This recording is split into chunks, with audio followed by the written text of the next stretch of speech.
Red Recover now offers a simple-to-use, professional-grade light therapy device designed to help your dog heal and live a healthier life. Red Recover emits red and infrared light therapy based on the same science that NASA developed, all in a soft, flexible housing pad powered by a convenient, rechargeable lithium-ion battery.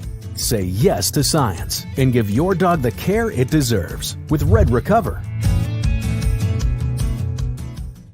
If you're a Miami sports fan, then there's only one store to go to, and that's Caneswear at Miami Fanwear in Davie. They're your one-stop shop for all your inner Miami CF, Canes, Dolphins, Panthers, and Marlins merchandise. They have hats, t-shirts, game day jerseys, and so much more. Located at 2511 South University Drive in Davie, and open 24/7 online at caneswear.com or innermiamiwear.com. Call them at 954-835-5597. Caneswear, the spot where inner Miami and all Miami sports fans shop.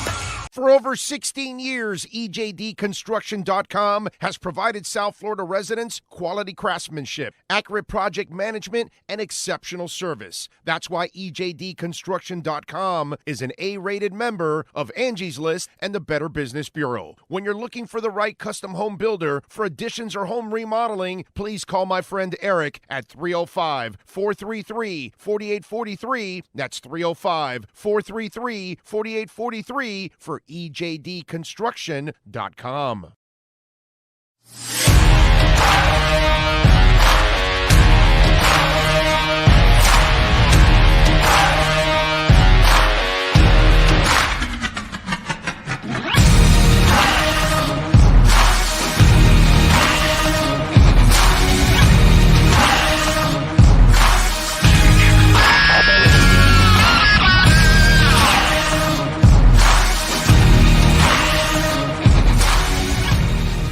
Viewpoint statements or beliefs expressed on the following program by the host, guests, or callers are not necessarily the opinions of FantasyXS.com, Media Group Inc. ownership, management, sponsors, or website. The Sports Talk 305 network is back. It's time to talk Miami Dolphins football with the greatest fan base in the world. EJDconstruction.com is fully insured, liability and workers' comp. Call Eric if you need a custom home builder or general contractor. 305-433-4843. This is the EJDconstruction.com Miami Dolphins postgame show on the Sports Talk 305 network.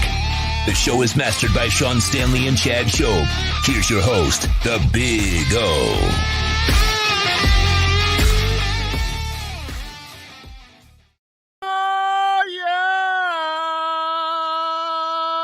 Noah closes it out. How about that? It was ugly. It wasn't a masterpiece. We know Picasso can paint one, but this game looked like a Mona Lisa. She wasn't necessarily the most interesting looking woman in the world. And sometimes, you know what?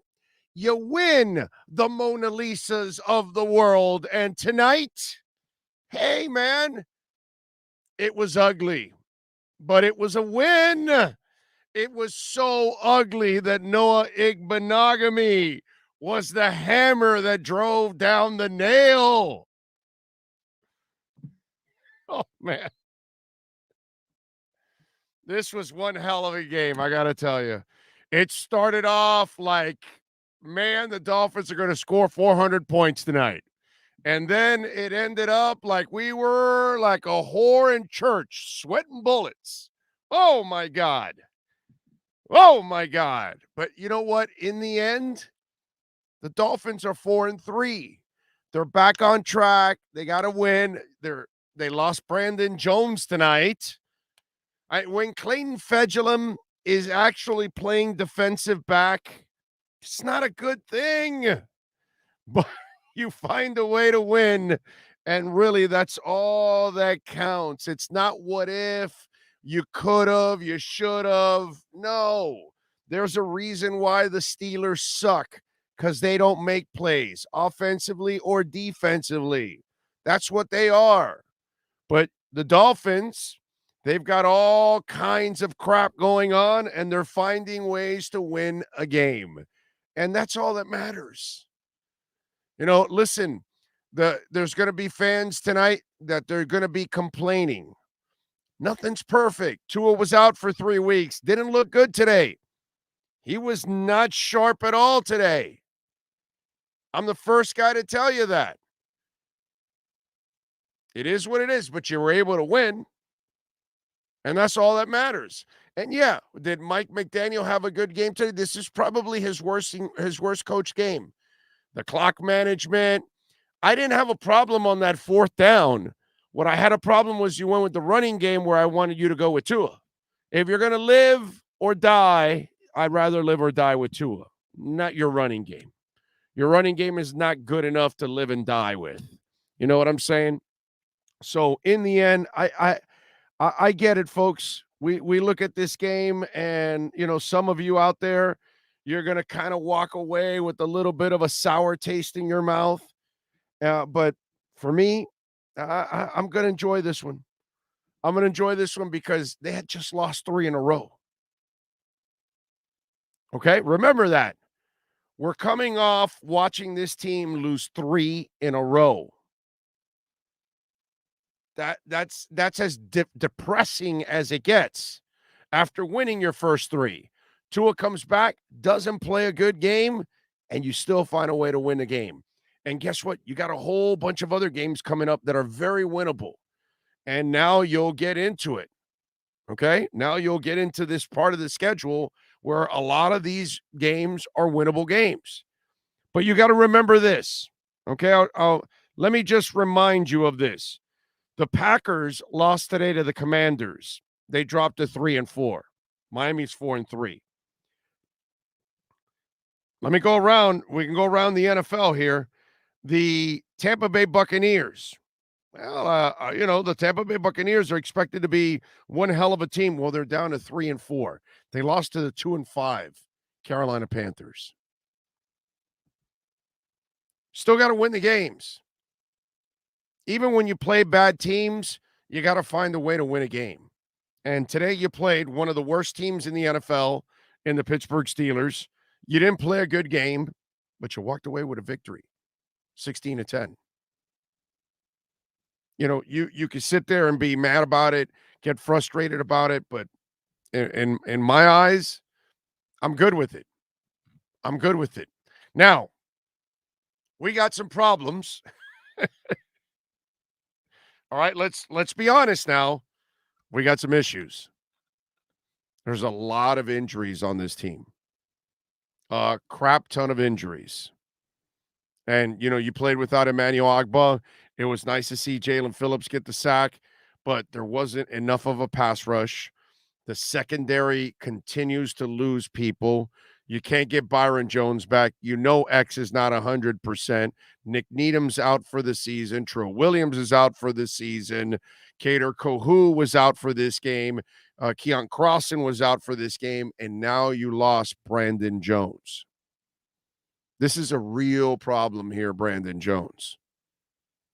Okay? This is a monster problem now. They can't replace Brandon Jones. They won and everything, and trading deadline's coming. They're going to have to make some kind of a move for a defensive back because it's just they have had no luck at defensive back.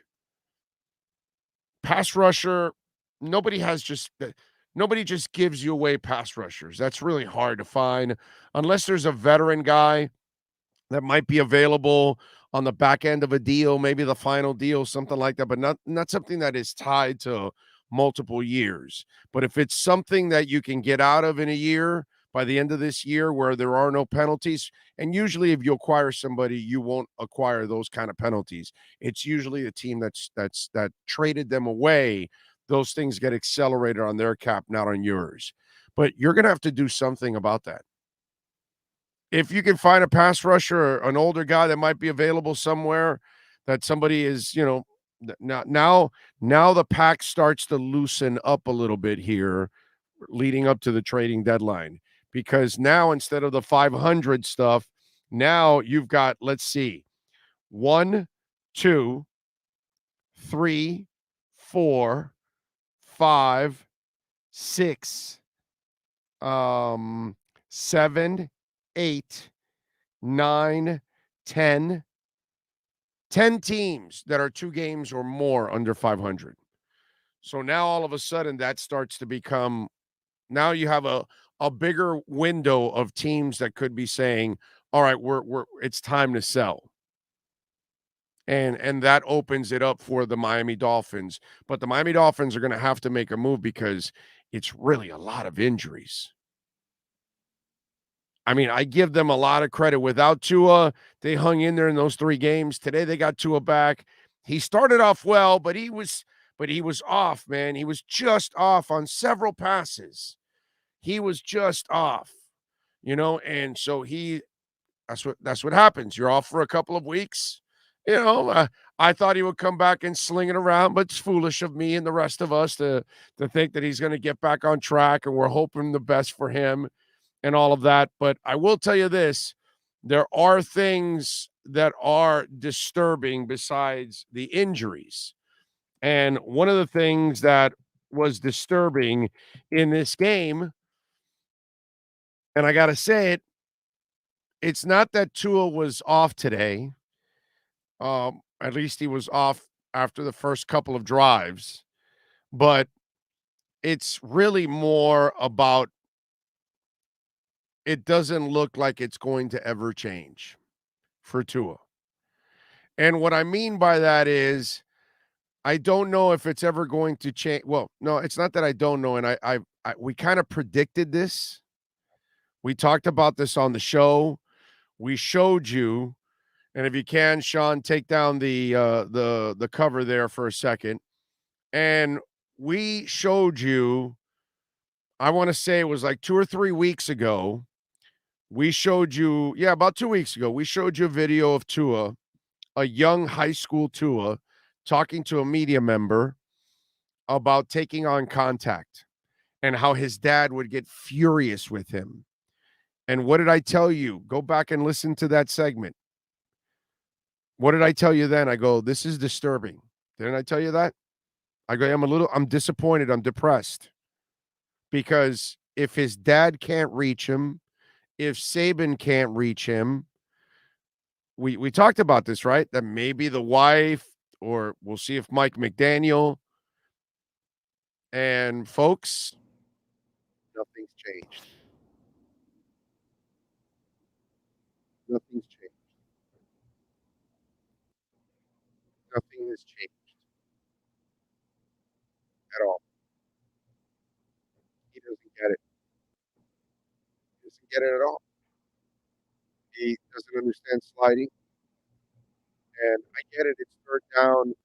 I want this play in the playoffs, in the Super Bowl, when everything is on the line and you have no choice, and you got to throw your body out. But this is not the way to play the game for him, because he doesn't possess the body.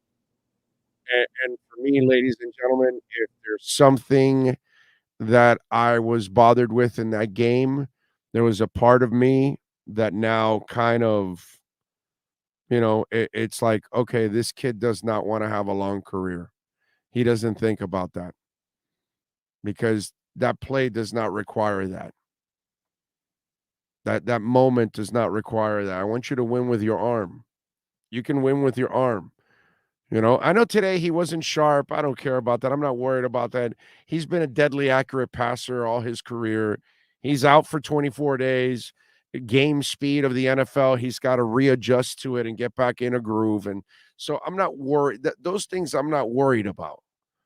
That I'm not worried about. Like some guy, oh my God, I hope this doesn't happen every week. And I'm like, yeah, of course, sir. This happens to him every week. He throws, he looks terrible like this off and almost throws a bunch of interceptions, all that. Yes, sir. That happens to him every week, which, and like, I get it. Overreaction. Now we'll have it for Tua because there's more overreaction for Tua than anybody else. You know what I'm saying? So it's just one of those things. It's so stupid. I watched Tom Brady. He threw 2 interceptions in that game that were dropped. He looked bad in that game, especially at the end. He threw one that should have been intercepted. But, I mean, it happens to quarterbacks. Okay, so he had a shitty night tonight. I get all of that, but that is the part that I was really concerned about. You got to slide, bro. You got to slide. You can play this game at an incredibly high level. You cannot do that stuff.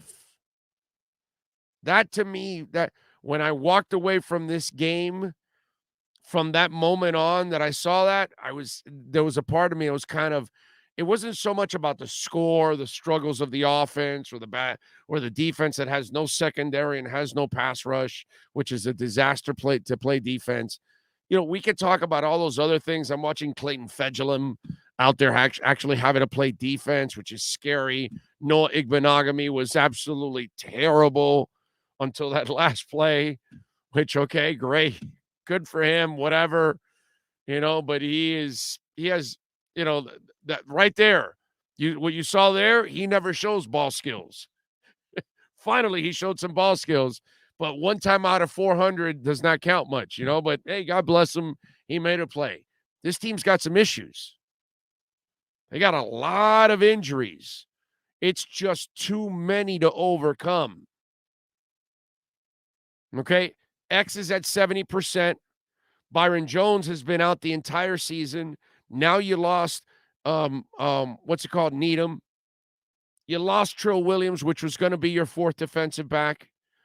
Your fifth guy in Cater Kohu did not play in this game. Your sixth guy in Crossan did not play in this game.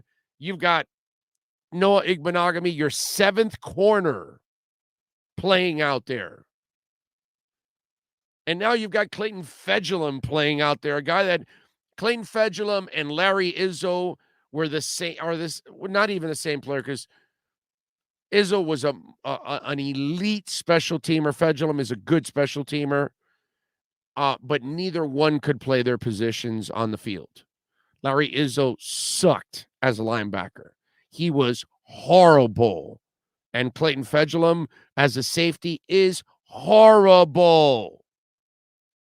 Those guys don't belong on the field at those positions. But that happens with some elite special teamers. When you've got the better end special teamers, sometimes they're a negative. But usually you don't want to get to that point, but there you are. So this team's got issues, man. Issues. And we can talk about Jalen Phillips. Great, you got a sack. You still need to do a lot more. You know what I'm saying? Emmanuel Ogbah, whenever you do get back, well, dude, you wanted your money. You got your money. Well, then let's go. We can talk about things that, Chase Edmonds. Woo. Liam Eichenberg. Woo. Liam Eichenberg is bad. Chase Edmonds not helping. We can talk about those things, but I worry about Tua, man. How are you going to have a long career, young man? You can't do that stuff. You got to stop with that. You got to stop with that. That part is concerning as hell with Tua Tagovailoa. Really, really concerning. Big O, a win is a win, but it looked like they didn't want Tua to throw the ball. Is it because of the rain, the OL, Tua not being 100%? No. They threw. I just thought Mike McDaniel had a bad day. I think when there were certain times that he called some plays that he should not have called, and his timeouts and all that stuff, clock management, that was also questionable today. I don't think Mike had a great day today. Okay, but they still won. Yes, sir. No, I wanted to say at the end, they interviewed Tua on the Sunday Night Football broadcast, and they asked him about the two plays weren't running without sliding. And he said both times when he came over to the bench, he took a stern from McDaniel. And he said, but again, he said the same thing. We'll look at the footage and we'll see where we can make some changes. Yeah. None of that means anything anymore from Tua. None of that means shit to me. I don't care that people screamed at you. You already proved it to me, bro. You don't listen to your dad. You don't give a shit what your dad says anyways. And your dad's the one that's been telling you since high school not to take on contact. And then it's Saban. So, and then you broke your hip, you busted both your ankles, you slammed on the concussion, and there you are again. You don't give a shit, dude. You don't give a shit. Are we going to be honest here? Are we going to be honest here? Right? Are we going to, what do we do on this platform? Okay, we're not tied to the team. We're not tied to the NFL. We don't broadcast with a skirt like they got to do on their flagship stations and all that kind of stuff. We're not the team announcers that we got to pussyfoot around, all that. No. No, there's no bigger Tua supporter than I am in the media. But I'm the first guy to call it like it is always, no matter what. And whatever Tua tells me now means nothing at all. His actions tell me everything I need to know. Chris Greer, keep drafting quarterbacks. Yeah, because the guy you got's not going to last. You want me to say it? I'll say it. You want to keep playing like that? You're not built like Josh Allen, bro. You're not built like Cam Newton. I'm sorry. You can't play like that. You cannot play like that. And if I'm Chris Greer and I'm Mike McDaniel, you scold him, you talk to him, but behind the scenes, you're scouting all the quarterbacks in the draft. And you're making a move for another quarterback, even though you got Skyler. And you load that room up with another quarterback. Why? Because unfortunately, the guy you got can play the game. He can be a hell of a quarterback for you, but the way he's playing, it's only a ticking time bomb. You know? I mean, are we going to call things like we see it or not? You know, can you handle the truth? If you can't handle the truth, this is not the show for you. Okay? Not the show for you. Let's see. Dang, even Big O off the Tua train. He's now on the Amtrak train. Never said that, Karen. You're looking to get blocked. How about that? As loyal as you are. Okay? So, never said that. I just said, hey, man, you can't play like that. So, you cannot do that. You're not going to last that way. It's sad. Sad. But pay attention to what the host actually says. Don't go saying what the host didn't really say, because that I don't like. Not a fan of that. Never have been, never will be. The world is loaded with misinformation. A ton of you are stupid enough to fall for it. That's why I got to be careful on this show. Make sure that the misinformation ain't out there. So when you say, oh, no, Orlando said that, and when you put that on the chat board and I see it, that'll get blocked. Okay? So listen and pay attention to what the host is actually saying if you want to last on this show. It is a baby after a win. Owes a baby after a win. No, it's I'm being honest. Let's see. Tua is not a great QB. No, well, I don't think anybody said he was a great QB, Sean. I missed where somebody said he was a great QB. Big O isn't off the Tua train, LOL. Just got to get a good backup, though, as him as a starter. He will get hurt again the way he plays. Yeah. Those are the facts. Unfortunately, he's not going to learn. That I've learned with Tua now, that he has no business in learning whatsoever about taking care of his body, unfortunately. And that's scary, man. It sucks. Juice F5 says, I felt like a parent, watching this game. I took 4 volumes watching this game, yeah? Yeah. Tua can be great down the line. He can be, but he won't get there, not at this pace. He will not get there. He just came back from a concussion, and in two instances, he showed you that he was going to take on contact. It's just not good. It's just not good. By the way, Sean, if you can start, because I know I have fallen way behind on the super chats, so I can catch up with the super chats, because I know a bunch of people sent super chats. So start it off from the beginning so I can check them out, because I know a lot of people sent them in. I couldn't read them all because I was talking, so I apologize. Brett Dodger says, Big O, can someone properly teach Edmonds how to properly catch the ball? Ladies and gentlemen, I cannot explain Chase Edmonds. He's a good football player. He is in like funks of all kinds of depths. I feel bad for the man. He's not a bad football player. He knows how to catch the ball.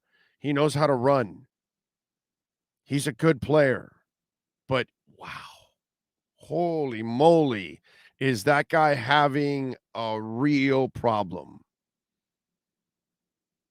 Okay, like a real problem. All right, let's start off with Trey Matter. And thank you, sir.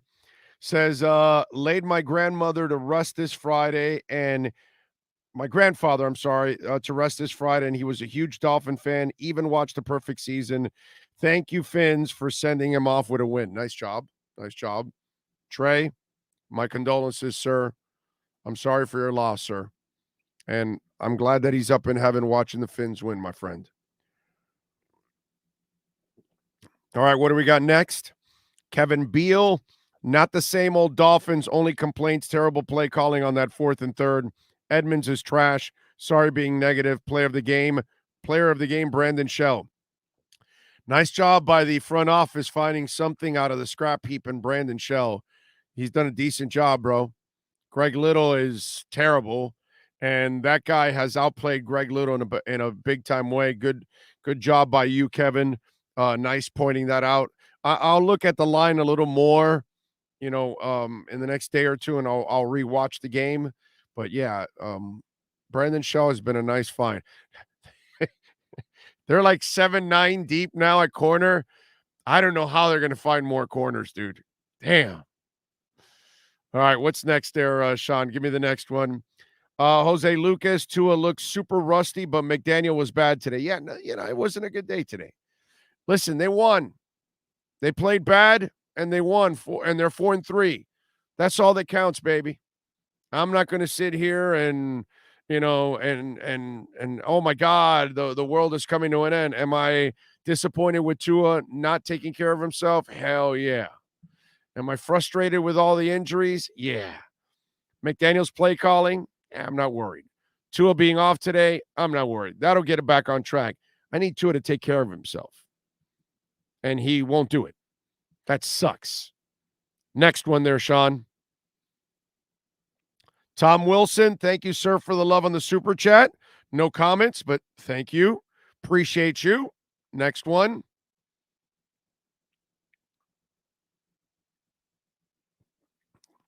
Marino Castillo. Big O, a win is a win, but it looked like they didn't want Tua to throw the ball. Is it because of the rain? Oh, we went through this. No, I just think Tua was off today.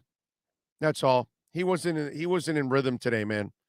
That you could tell he was rusty. His timing was off. Game speed, NFL game speed. This is something we explained it to you. When you don't have a gun, okay, and you're the timing QB, it's one of those things that you've got to recalibrate, and that's kind of what he has to do right now. What's the next one? Leon Fresco, will take any win other than Buffalo. Steelers played everyone tough. Miracle to hold them to 10. Props to Boyer. Must bench Chase and Liam Noah. Yeah, but the problem is you can't bench Noah until you get everybody healthy. They're stuck with Noah right now until they get everybody else healthy. All right, next one there. What's the next super chat? Chase Barrett, win is a win, but god-awful game by McDaniel. Yeah. But I take solace that they didn't play well. They didn't coach well. They're all injured up, and they won. So I'll take it, man. I'll take it. I'm with you, Chase. What's next?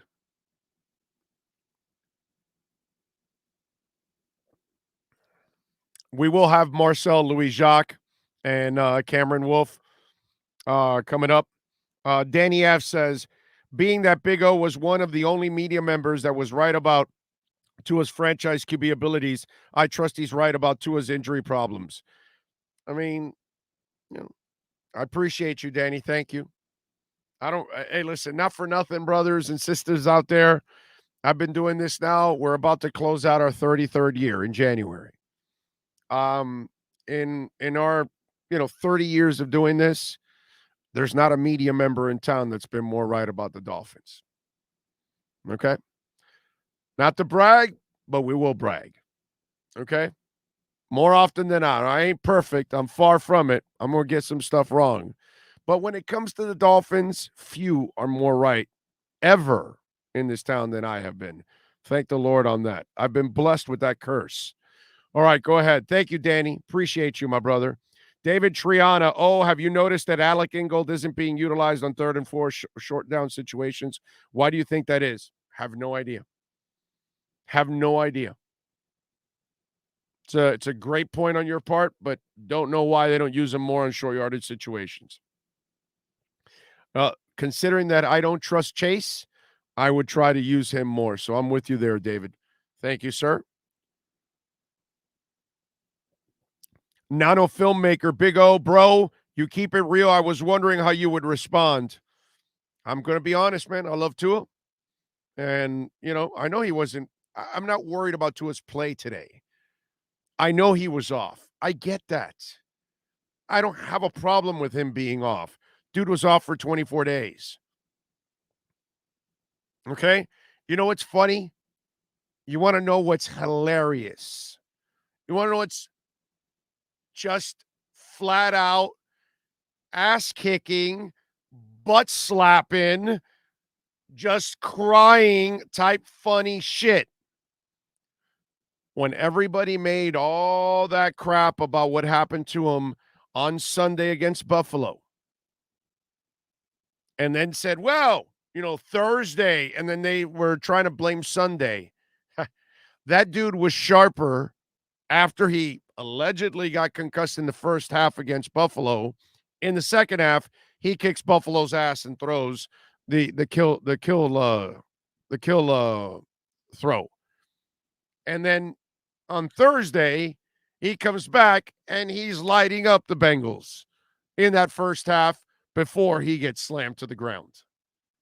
He was sharper after getting slapped around with a concussion than he was 24 days later with all kinds of rest. Because you had rust. Muscle memory, everything allows him to stay sharp within Sunday to Thursday. Now, you go out for 24 days, and you're not throwing in an NFL game at NFL speed. Now you got to make an adjustment. Nano filmmaker, thank you, sir. Appreciate you. What's next there, Sean? VLKY, who makes us happier first? Fins, Canes, Heat, or Cats? I say Fins for the first time in over 25 years. Are you talking about a championship?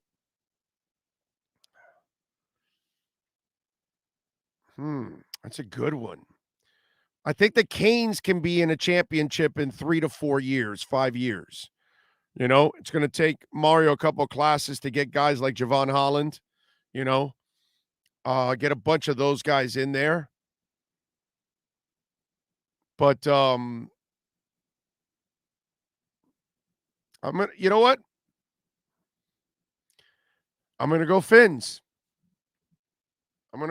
Cats also have a chance, but I got to see how this new coach and new Cats actually respond. Love the Kachuk pickup. What's next there? EJ Barrow. Edmonds got his bell rung in the near touchdown. His head bounced off 2 helmets. Yeah, probably. By the way, if you can also make a donation through Cash App or Venmo at Cash Big O Show, that is Cash Big O Show. We get the whole donation at Cash App and Venmo at Cash Big O Show. Here, 30% YouTube takes it on the super chats, but we appreciate you, Rick D Man on Cash App. He says, I feel the biggest issue was the timing being off today. For sure. For sure, I'm with you. The timing is everything for Tua in today's game. I'm not worried about. I have zero concerns about Tua, the quarterback. I worry about Tua, the crazy daredevil bastard that will play and play the game at any cost and put his body on the line for anything. And I respect the toughness and all of that, but unfortunately, it's all I think of is Top Gun. Son, your ego's writing checks your body can't cash because his body can't cash those things. It just can't. And that's my problem with all of this. Armando Swaim, thank you, sir. He says, why are the announcers so interested in counting dropped interceptions by Tua? That's not even a freaking stat. It will be now with Tua. That's why. Everything's different with Tua, bro. Marco Ferranti on Venmo also. Cash App and Venmo, Cash Big O Show.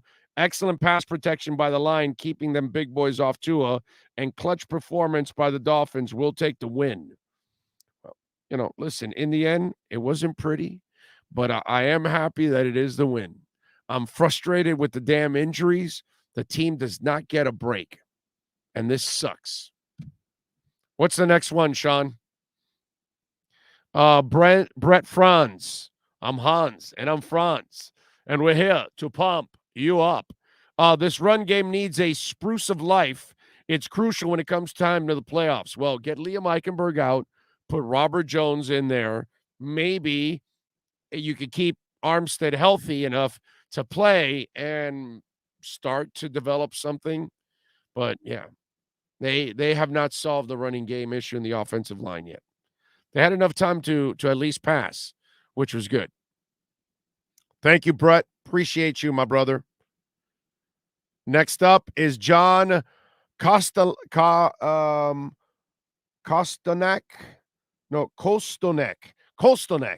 John Kostonek. Never thought I'd be thanking Noah for sealing a victory onto the Lions. That is very true. Good for him, by the way. You know, I'm done with, maybe this will turn the corner. I'm done with that already. I'm not doing that anymore with Noah. I think this is who he is. He's a bad cornerback. He doesn't have instincts to be a cornerback. And he has athleticism, so he's going to find himself being around plays at times. But what I'm living to learn now about him is that he doesn't have the skill set to consistently make plays. And that is Noah's problem. At no point in his Dolphin run has he ever gotten on any sustained roll.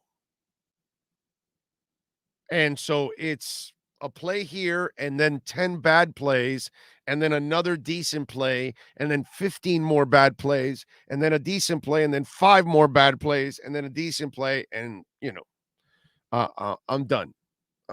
But, hey, God bless you, kid. You got the interception. You can put it in your mantle.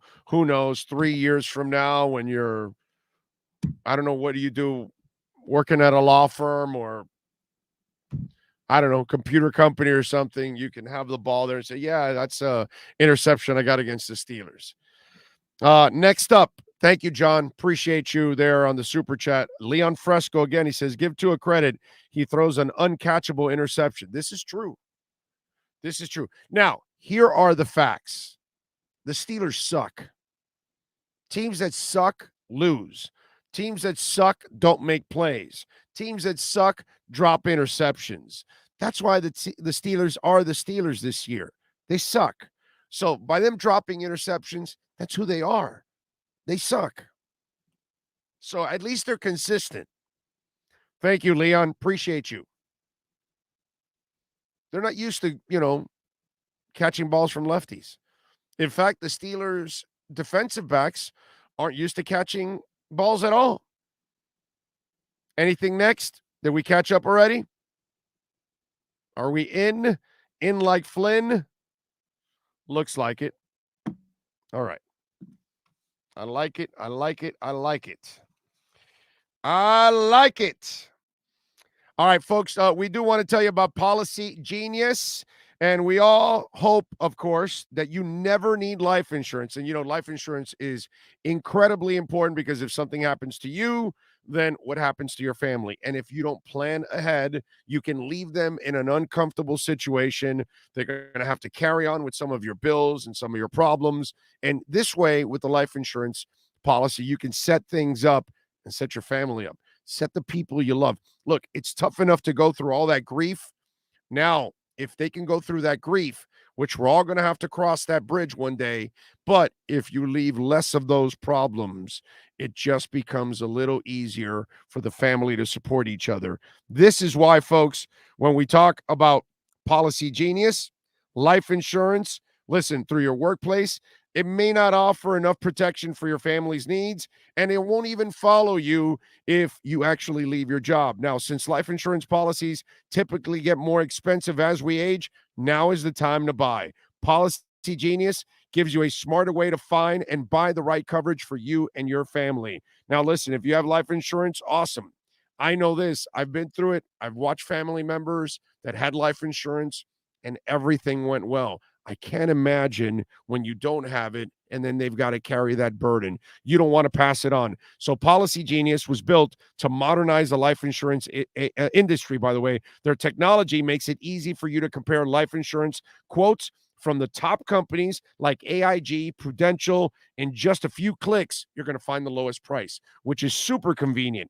Now, listen to this. With Policy Genius, you can find life insurance policies that start at just $17 per month for $500,000 of coverage. Policy Genius has licensed agents who can help you find options that offer coverages in as little as a week and avoid unnecessary medical exams. And they're not incentivized to recommend one insurer over another, so you can actually trust their guidance. There's no added fees, and your personal info is private, thank the Lord. No wonder they have 5-star reviews on Google and Trustpilot. They've got thousands of those reviews. Check it out for yourself. Your loved ones deserve a financial safety net. You got to give it to them, folks. You deserve a smarter way to find and buy it. Use Policy Genius. Go to policygenius.com. Click the link in the description there. Get to your free life insurance quotes and see how much you can save. That's policygenius.com. All right. What else do we have going on? Dustin, thank you. He says, I held my breath when he dropped his shoulder. He needs to be careful. Fins up from Canada. I'm with you, man. AJ Evans says, any future of Skyler with this team? Why are you talking Skyler now, bro? What does Skyler have to do with anything right now? I'm not sure. Thanks for the super chat, AJ Evans, but you lost me a little bit on that Skyler stuff. I don't know why we're talking about backup quarterbacks right now. It's just one of those things. It just kind of gets a little ridiculous when we get to that point. What Tua needs, okay, is to take care of himself, not run into defenders. That's what he needs. When he does that, he'll be fine. Okay?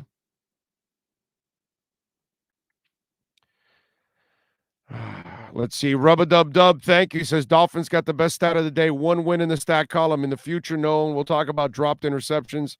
I've seen plenty of elite QBs throw dropped. Yeah, the dropped interception stuff becomes something because it's Tua. Not because of anything else, ladies and gentlemen. Let's not kid ourselves. Okay, this becomes something because of Tua today. That's all. It was one of those things. It's not because the Steelers suck. No, it's because of Tua. Had we gotten greedy and taken that field goal, there would have been an easier win. They won. I'm not sure. Mike, check the win column. Does it say you won by 6 when you could have won by 9? I'm not sure. Is it style points? You won the game. That either not go. By the way, I'm fine not going for the field goal. What I wasn't fine with that you called a running play. That's what I wasn't fine with. The running play. That's what I don't know about you guys, but that's what I was pissed off about was the running play. I wanted them to actually throw the ball. Even with Tua not being sharp, I'd rather throw the ball and try to finish them out because I know that if you put 7 on, it's going to be impossible for them to come back. And sure enough, by the way, it was impossible for them to come back from 6 points. Even with, here's the thing. Okay, so we're going to complain and go overboard about a field goal or anything like that when you won the game. It's not if they caught an interception, if you would have gotten the first down, if you would have hit the field goal. I don't know what happens. So let's say you go for the field goal. Let's play the if game. What if they block it and run it back for a touchdown? Then what?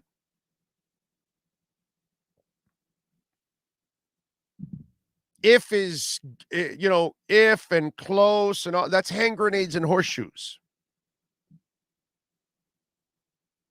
You won the game. In the win column, it says it all.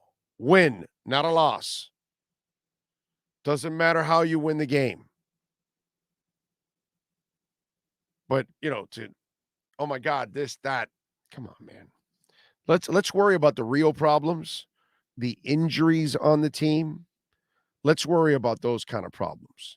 Let's worry about the fact that they've got to find a way to get more of a pass rush.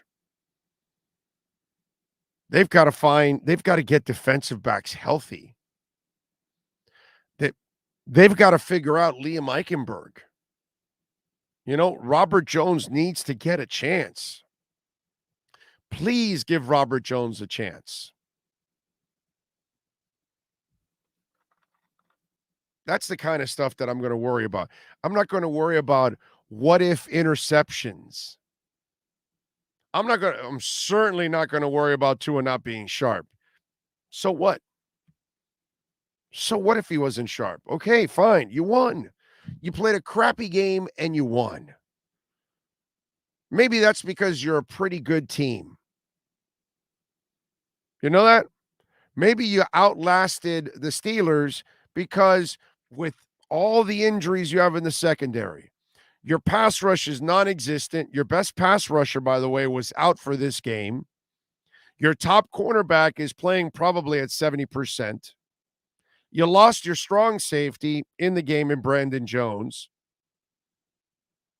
You got a left guard that is a sack of penalties and mistakes. You've got no running game, and you found a way to win the game. Oh, and by the way, the quarterback was off today. Except for the first 2 drives. He was on. Outside of that, he was off.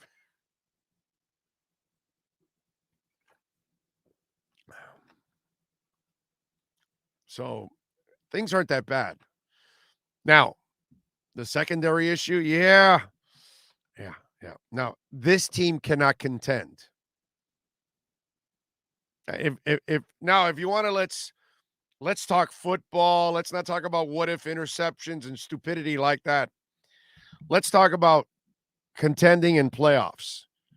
You got to get healthy in that secondary if you want to contend and get to the playoffs.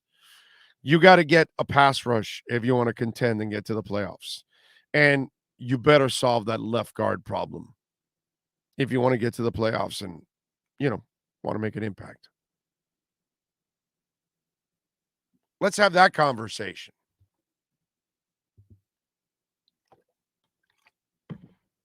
I can have that conversation with you. I'm not going to have the conversation of, well, hey, 2 almost threw 4 interceptions today.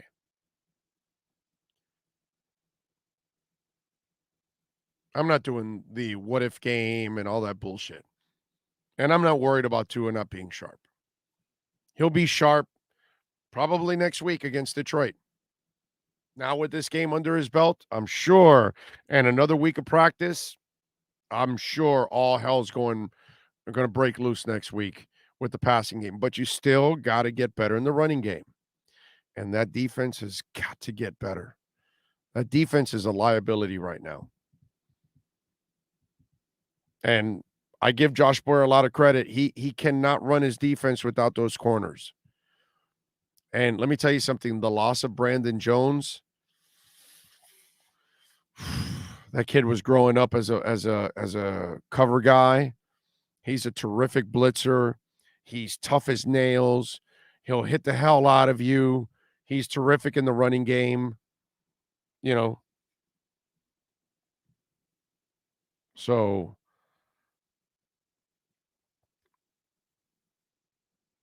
anyway. We hear anything from Cam yet, or what's the deal? I have not seen anything from Cam at all. I sent them the links. Okay. All right. We should be getting the guys from the locker room and get their thoughts on the locker room. My phone's blown up too. It's got 4,000 texts. I'm in the middle of the game. I'm trying to take notes. I'm trying to watch the game. And I've got people texting me left and right, trying to have all kinds of conversations. And I just don't have time to keep up with everything. I'm a human being. Do me a favor, Sean. Give me a 1-minute break here. Let me rest the voice here 1 second. 1 minute right here on the EJDconstruction.com post-game show as the Dolphins defeat the Steelers 16-10. You're listening to Miami Dolphins coverage on the Sports Talk 305 network. This is the EJDconstruction.com Miami Dolphins post-game show with Orlando Alzugaray. Hey guys, this is Hayden Hurst, NFL tight end.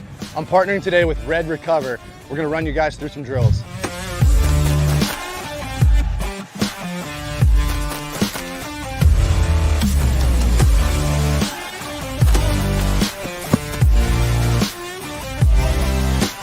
I started using Red Recover last year, my 4th year in the NFL.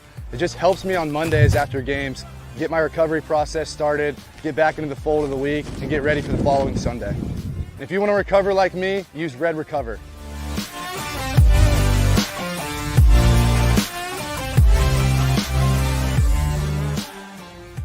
Why is it that you get locked out in the worst moments of your life? Where are my car keys? Man, I can't find my house keys. In those frustrating moments, you need a locksmith you can count on.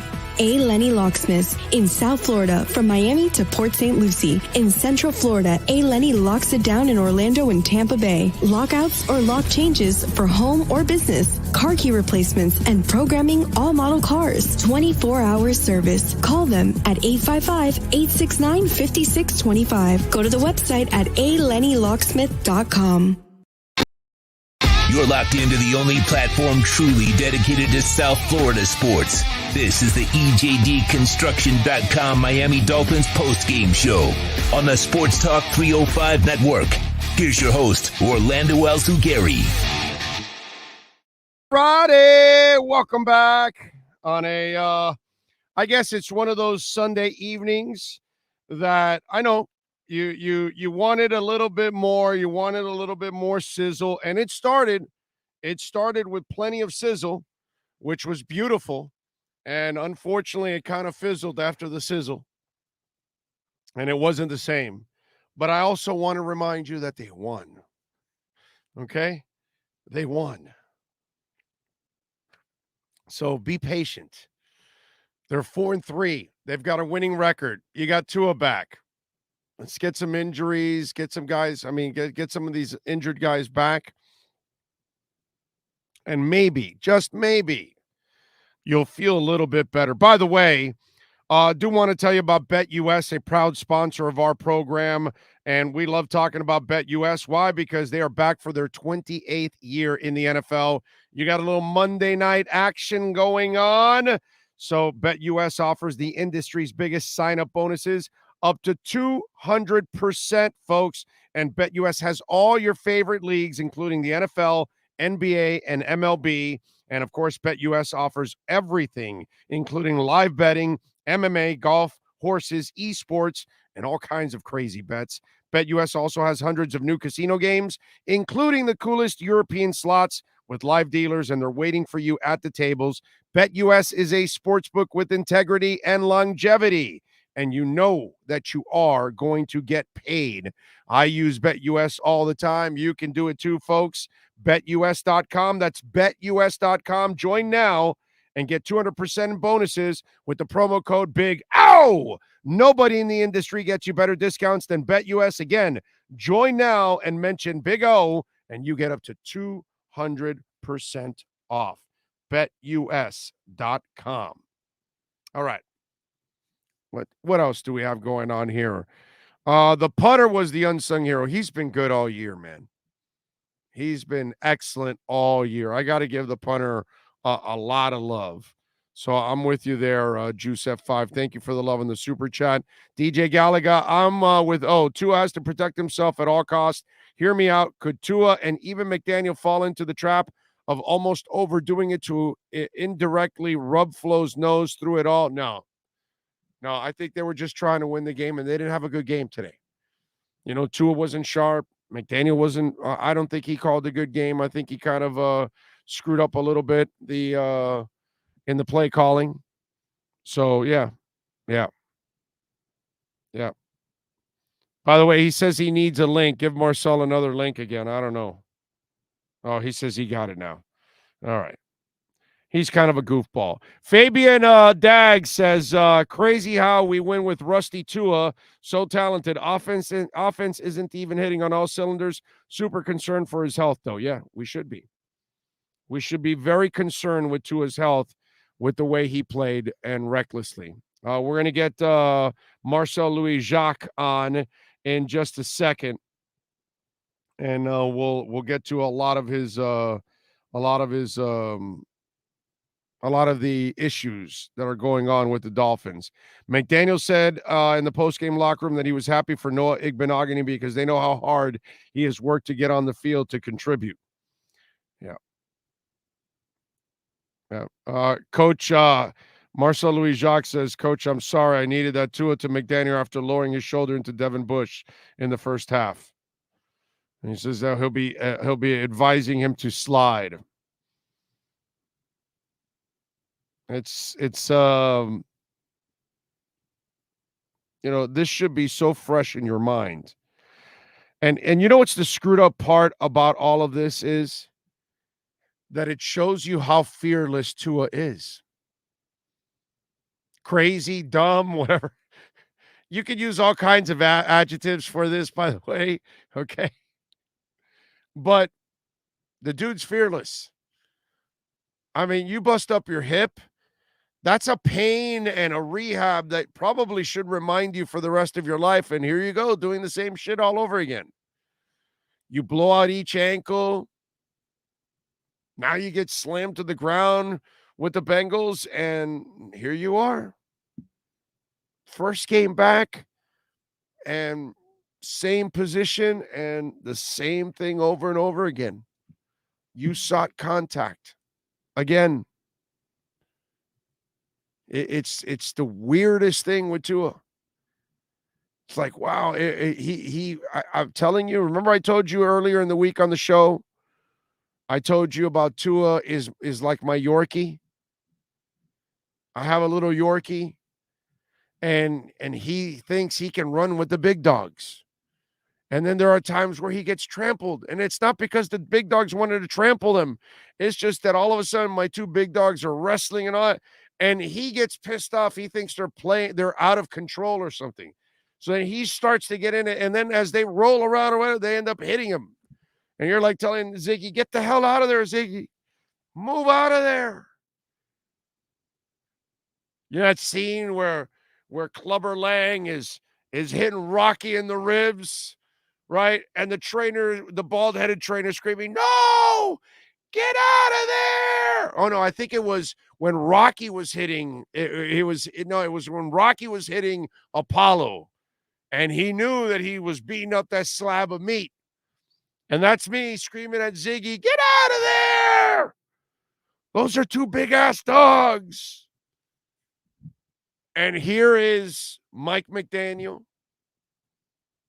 Mr. and Mrs. Tagovailoa, the father and the mother, Mrs. Tua Tagovailoa, and they're all there, get out of there! You're a Yorkie! And that's anybody that owns a Yorkie, you know what I'm talking about. Stupid dogs weigh 4 pounds and they think they can take on the world. You know, they're standing there 4 pounds and going, yeah, what do you got? You talking to me? You talking to me? That's the Yorkie. And you're looking at the Yorkie like, you know, my big dogs look at the Yorkie like, just get out of here. Leave us alone. All right, we are ready to get into a little edge. Let's see if Marcel Louis-Jacques brings the edge like the drink he represents every single time here on the program. Every time. .com. And remember, use our code Big O to get 10% off the finest energy drink on the planet. Delicious, smooth, and zero aftertaste. myedgedrink.com. All right. It was ugly. You know, listen, it's not a Picasso, but it certainly looked like Mona Lisa. So, you know, that's how it goes sometimes. But a win is a win. Yeah. I don't know about Mona Lisa, but a win is a win. A win is a win. You're going to tell me that win did not look like Mona Lisa? Because that was an ugly woman. Oh. I thought you meant like as far as like pure quality wise. I'm not out here gonna judge Mona Lisa. I don't know Mona. But no, that was But you never saw the painting? I've seen I know what you're talking. We're on the wavelength now. We're on the same wavelength now. Okay. No, that was hard. That was hard to watch at times, man. That was hard to watch at times. Imagine watching the first three painting her for 8 hours. I'm going to paint that for 8 hours? Ugh. After the first 3 series, you really thought, you know, this might be a blowout. And I even tweeted out, man, like I had the Dolphins by multiple scores, by 2 scores. I was like, that might not be enough. That might not be enough. But they never built on the first 3 series. They never built on the first 3 series. I thought personally, look, Tua's stat line is it looks fine. It looks fine on the surface, right? If you didn't watch the game, he was off. He was off today. Yeah, 21 to 35, 261 and a touchdown, 92.7 QBR. It's you look at the box score. Oh yeah, he must have had a pretty okay game right now. He was clearly off. He was clearly off. He has some rust he needs to shake off. Should have thrown 4 interceptions. I mean, and I don't mean should have thrown like, oh, that was a bad pass. That was just a little bit away from the defender. No, 4 as in, you know, these guys showed why they're playing defense. They dropped that ball so badly. Oh no, yeah. So you know, Steelers suck, and they showed why they suck. And you know, it's a little disappointing because this is not a good Pittsburgh pass rush. It's not really a good secondary as well. It's one of the worst pass defenses in the NFL. There were chances there. There were opportunities there. It felt, you know, like he came back from the injury last year, and it felt like he was on. I mean, I think best 2-game stretch of his career still to this day. But tonight it felt like he was trying to press the issue on a couple of occasions. There were some windows that, you know, he didn't need to try to hit. There's some decisions he didn't need to try to make. You know, with the exception of I actually liked the deep ball to Tyreek on 3rd and 3. A better pass, a better ball, and that's a touchdown. It was late. Yeah. That's all. It was late. But it was there. And I put out a video. If you go look at it, the little hop and the pat is exactly what delayed him on all that. He had to make the drop, plant, and throw instead of he had a little hop and a pat. That hop and the pat allowed that's another couple steps, and that's where he had to release it a little sooner. And that's all timing, dude. There was so many plays that he was just off. You could tell 24 days off, and he just was, you know, as I've said before, when you don't have a gun and you're a timing quarterback, it's kind of something you have to recalibrate again now.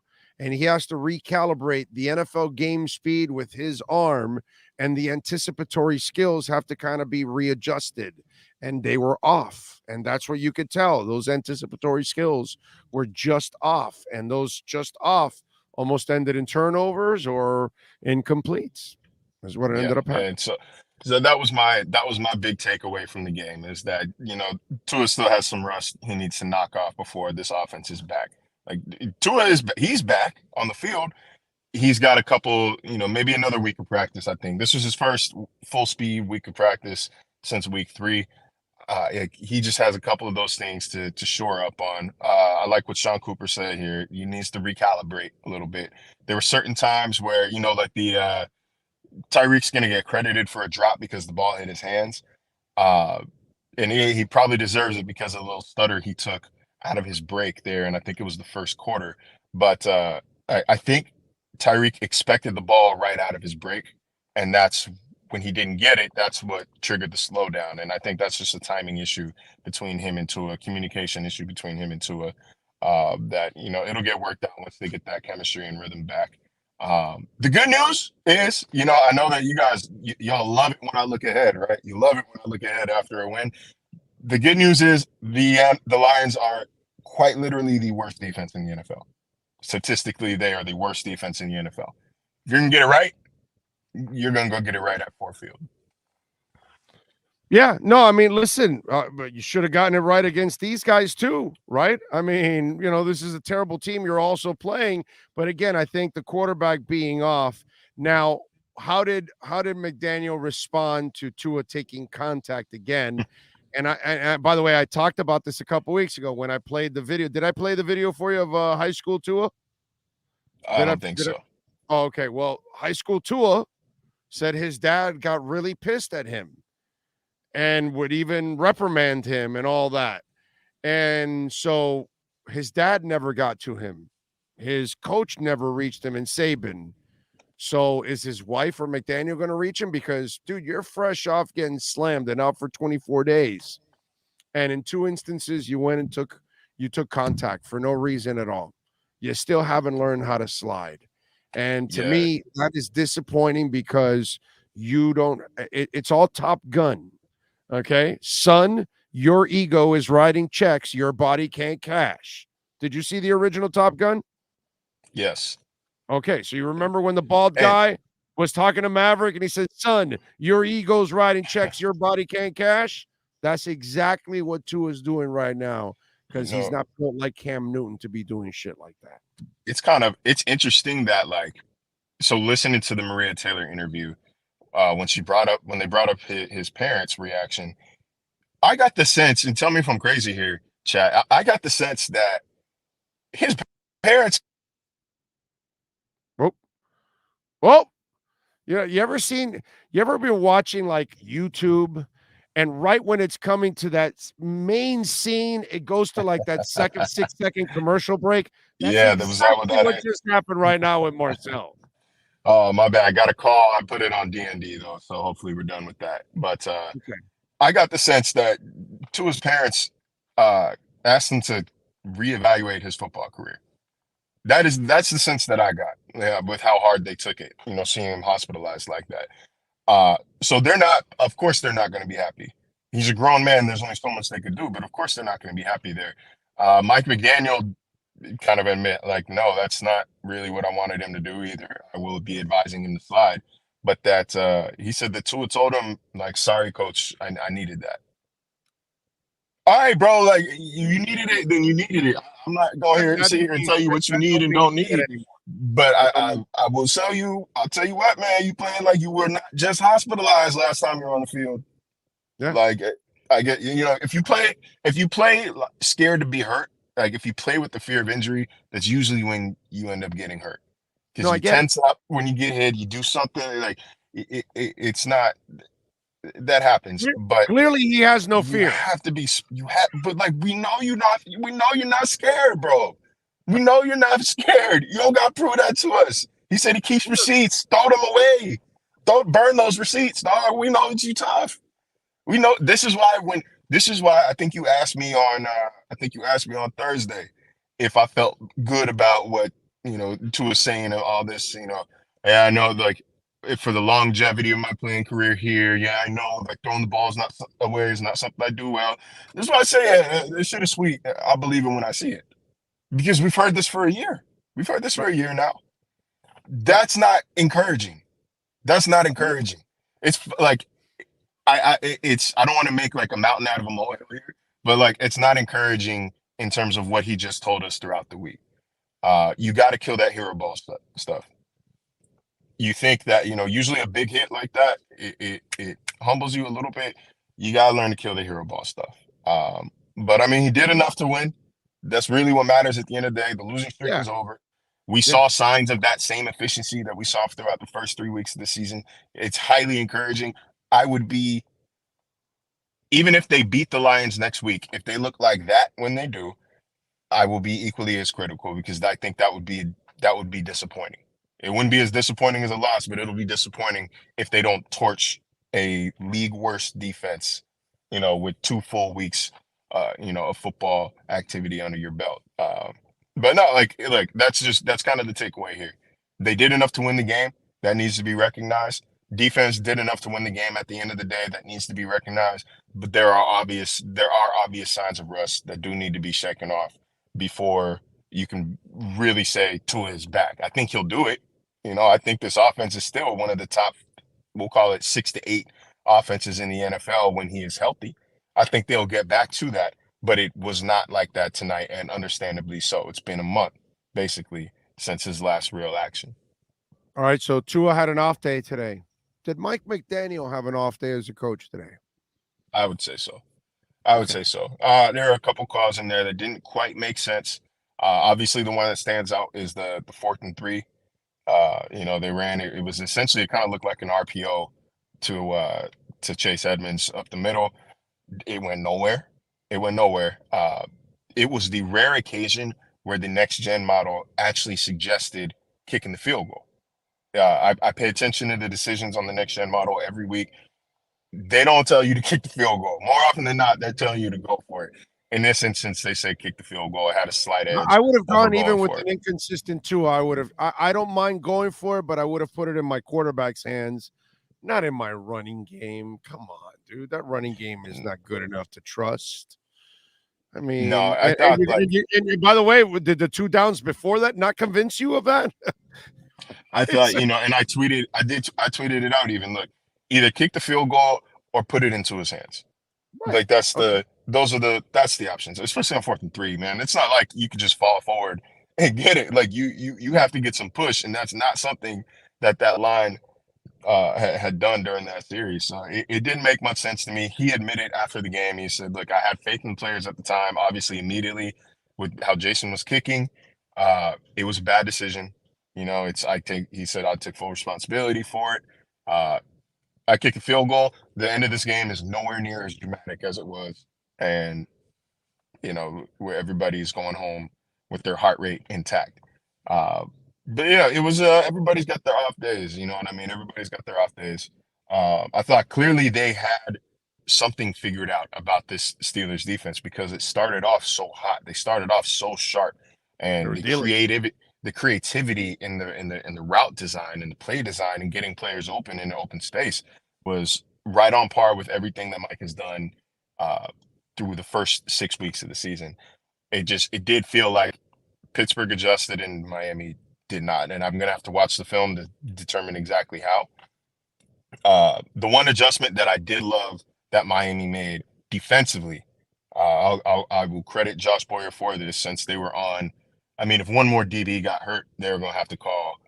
They're gonna have to call Chase Edmonds to go play corner, or they're gonna have to call a receiver to go play corner. Like they were starving for defensive backs. But I liked the adjustment to going too high with Fajetulum and Holland and McKinley. That way you have no choice. Fajetulum cannot cover. You didn't have a choice. He was there on a couple of occasions, kind of playing that Brandon Jones role. It just the athleticism to actually make the play wasn't there. It was you got half the battle. Yeah, half the battle. He was there. He just was not fast enough or could jump high enough to make the play. Clayton Fedulum is that terrific special teams player that you never really ever want him to play his position because he sucks, because he's mediocre. Larry Izzo was a beautiful special teams player for the Dolphins, and then he went on to the Patriots and was a fantastic special teams player. He was always your last linebacker. But my brother, if you had injuries and you got to Larry Izzo, you found out why he was a special teams player and never belonged on the field as a linebacker. Fantastic dude, great special teamer, an absolute cancer as a position player. And there are those kind of players. Clayton Fedulum is that guy. You don't want him playing safety. I'm sorry. It's just, but that was going to be one of my follow-up questions. What do they do, bro? They're on their seventh and ninth corners. Now Brandon Jones, let me tell you something. They've done miracles recovering from cornerbacks and at least putting Band-Aids there. I don't know if you can find somebody to replace Brandon Jones. Look, I worry about that one's going to be tough because of how critical he is in their pass rush and how frequently he's used as a pass rusher. That is going to be hard to adjust. That is a defense changing injury, like schematically and philosophically changing injury if he's out multiple weeks. I know there's some speculation about what it is. I am not going to speculate on that. We will know in about, I mean, shoot, man, one of the big guns will probably tweet it out tonight if he gets an MRI done and they get a read. If it hasn't been tweeted out already, I'm trying to monitor on my other phone here. You hope the team gets healthy. You just hope you hope Keon and Cater get healthy here. I'm not sure if either of them can play safety. You're probably gonna have to go, you bring Verone McKinley up permanently from the practice squad, and hope that he and Javon Holland tap into that Oregon Duck chemistry. But they're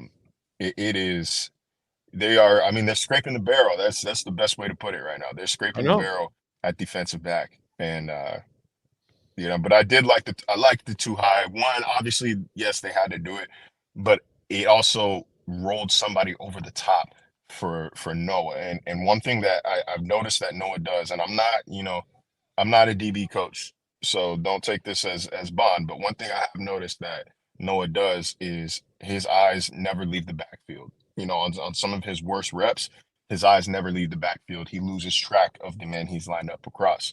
And even when you're in zone, you still have to be aware of who is in your zone, even if you're not following them step for step. So the big play to Pickens, that's exactly what happened. And it was starting to happen. It was starting to happen on that game-ending play as well. Kenny Pickett just threw the ball for no reason. Right. It was a bad pass, and he threw it for no reason, and that's a dangerous combo. And Noah, credit to him. He made the play. It was cool to see everybody like hyped for him in the locker room. I know that meant a lot to that kid, man. After that media scrum, watching him just kind of like sit in his locker, not texting, not like scrolling through his phone, just kind of like relishing the moment. Again, it was a cool thing to see. That's the kind of stuff I like to be in the locker room for. But again, he's got help over the top so that when his eyes do stray, it's not a game-changing play. You still have help over the top for him. So I thought that was critical, and that might help him out moving forward. I'm with you there. Well, when you look at the offensive line, before I let you go, Liam Eichenberg has naked pictures of who? I don't know, man. I don't know. I need to rewatch. I need to rewatch this game. I need to look at the pressure counts. I didn't think the Dolphins O-line was awful tonight. I didn't think they were awful tonight. No, I did not say the O-line.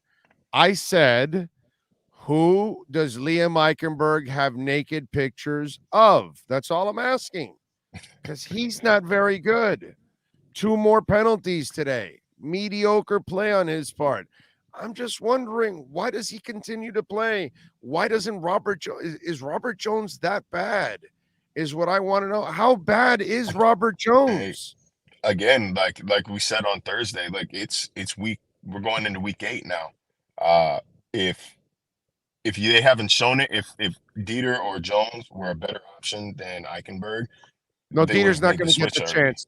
Dieter is playing behind Connor. Dieter will not get the chance at guard. It'll be Robert Jones. I'm telling you that. Then Okay, so on that side, same point. by the flip side, Brandon Shell, nice little find in the street. That's pretty good. It's a pretty good find. Yeah. Actually. I thought he was quality at right tackle. Greg Little statistically has been the worst tackle in the NFL, or one of the worst tackles in the NFL. Along, it's not like what's it called was any better, but it's not like Eichenberg was better inside. But no, Shell has been a quality find. Good for him. Hopefully, Austin Jackson can come back soon. Sticking with the injury term, I don't think Byron Jones, I wouldn't expect him to play in week 8. Again, I think we see him at practice for a full week before he goes out and plays, and that window has not been activated yet. So I guess that I jumped sides of the ball there a little bit, but just wanted to stick with the injury theme. Right. I got you. All right. Follow him on Twitter at Marcel_LJ. Catch his work there at ESPN. Marcel, we will talk to you later on in the week. Thank you, my friend. Appreciate you. Yes, sir. Good night, y'all. You got it. There you go. Marcel Louis Jacques and our myedgedrink.com Miami Dolphins postgame report. Don't forget that our postgame show is also brought to you by BetUS.com. And, of course, BetUS is something that makes you feel good. We got Monday Night Football coming up. You got the NBA already in full swing. You got the NHL. You got the Major League Baseball playoffs. College football. BetUS is there for you every single night, and they're back for their 28th year in the NFL. BetUS offers the industry's biggest sign-up bonuses, up to 200%, and BetUS has all your favorite leagues, including the NFL, NBA, and MLB, and BetUS offers everything, including live betting, MMA, golf, horses, esports, and I love the prop bets, baby. They've got all those crazy bets. BetUS also has hundreds of new casino games, including the coolest European slots with live dealers, and they're waiting for you at the tables. BetUS is a sports book with integrity and longevity, and you know that you're going to get paid, and I love it that way. Folks, go to BetUS.com. That's BetUS right now. Join now and get up to 200% in bonuses with the promo code Big O. Nobody in the industry gets you better discounts than BetUS. Again, mention the code Big O and get up to 200% in bonuses on your first deposit. Nobody beats that. Head to BetUS.com and join today. That's BetUS, where the game begins. All right. Let's do it. It is time to unleash the wolf pack. There he is. He's in a tunnel. Where are you? I can't see. What's good? I'm good. I am driving home. I was waiting while you and Marcel were talking, so I at least figured I can get myself home. So I am driving home, pulling up in my driveway in like 2 minutes. So you'll see me better now. There's a cop behind me, so I can't turn my light on. So you'll have to see darkness until I arrive. Well, why don't you speed? No, but see, if you speed, the lights will come on from the cop, and then we'll be able to see you. Yeah, then I'll also be pulled over for a ticket. And then that is extra entertainment right here. Okay, folks, we got well over 1,000 people watching. Will everybody donate a couple bucks for his ticket? Will you all do that, right? For that entertainment, is it worth it or what? See, they're all ready to donate right there. We've got a GoFundMe page and everything to pay for that ticket. Is that cool? I don't like to play a lot of games with the police. That's not my go-to right all there. Right. You know, so all right. Well, all right, folks. I tried to bring a little extra entertainment at 12:48 in the morning, but Cam's not agreeing with me here. Nah. That's not entertainment for me. Anything involving the police is not entertainment for me. So see, Cam unleashing his car. Cam, don't resist, brother. Cam is going for the strippers. Okay, that's what all is coming in. So there you go. I'm sending $1. There you go. They're going to start to send money already and everything. It's a beautiful thing, Cam. You've got a lot of love and support here. I appreciate the love and support, for you to get arrested. Yeah, that's Yeah, what we nah, want. We want you to get there's not enough money in the world for me to play those games with these police officers. arrested. Okay, so is there enough money for Tua to play with his body again? Does he does he have to continue to do this, Cam? Why is he doing this to us? Why Yeah, is he doing this that's to a his good parents? that was a good Why is he transition, man. doing it? I guess he thought he was Larry Zonka. 72 Dolphins were out there today. He thinks he plays like Larry Zonka in the open field.